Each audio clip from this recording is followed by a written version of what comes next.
Assalamualaikum warahmatullahi wabarakatuh. Halo teman-teman, pada video kali ini saya akan membahas tentang sistem dan struktur politik ekonomi Indonesia masa Orde Baru.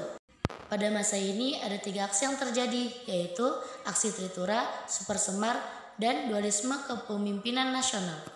Yang pertama, aksi Tritura. Apa kalian tahu aksi Tritura itu apa? Aksi ini biasanya kita kenal dengan aksi Tri Tuntunan Rakyat yang dibentuk pada 12 Januari 1966 oleh para pemuda dan mahasiswa. Tritura disebut sebagai tonggak sejarah Orde Baru yang diperkasai oleh gerakan mahasiswa satuan aksi yang tergabung dalam berbagai organisasi mendatangi DPR mengajukan 3 buah tuntunan, yaitu yang pertama pemburuan PKI, yang kedua, pembersihan kabinet dari unsur-unsur G30 SPKI, dan yang ketiga, penurunan harga pasar. Tritura sendiri merupakan buah pikiran dari 3 orang wakil kami pusat, yaitu Ismi Haddad, Ikatan Pers Mahasiswa, Sufernus Wardi, PMK RI, dan Nasaruddin Nasution, HMI.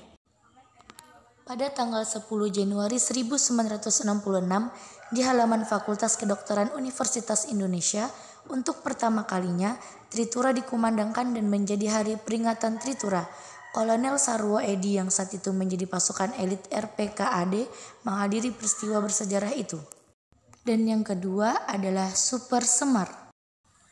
Super Semar adalah singkatan dari Surat Perintah 11 Maret. Super Semar terjadi karena gejolak di dalam negeri usai peristiwa G30 SPKI pada 1 Oktober 1965. Dampak Super Semar yaitu 1. Super Semar menyebabkan kedudukan Soekarno sebagai Presiden Republik Indonesia kian tergerus, sementara posisi Soeharto kian menguat.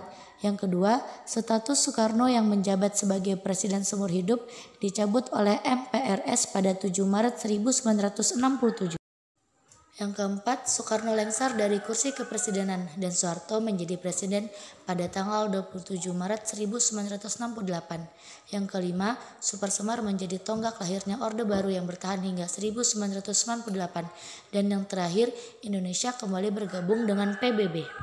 Dan yang ketiga adalah dualisme kepemimpinan nasional.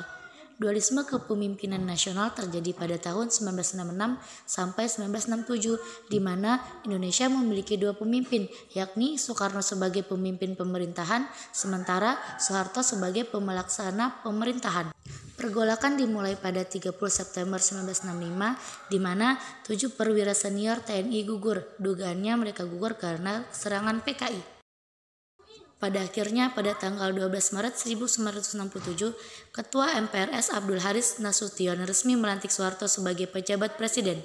Setahun kemudian, Soeharto pun dilantik menjadi Presiden Republik Indonesia, tepatnya pada tanggal 27 Maret 1968 melalui sidang umum kelima MPRS.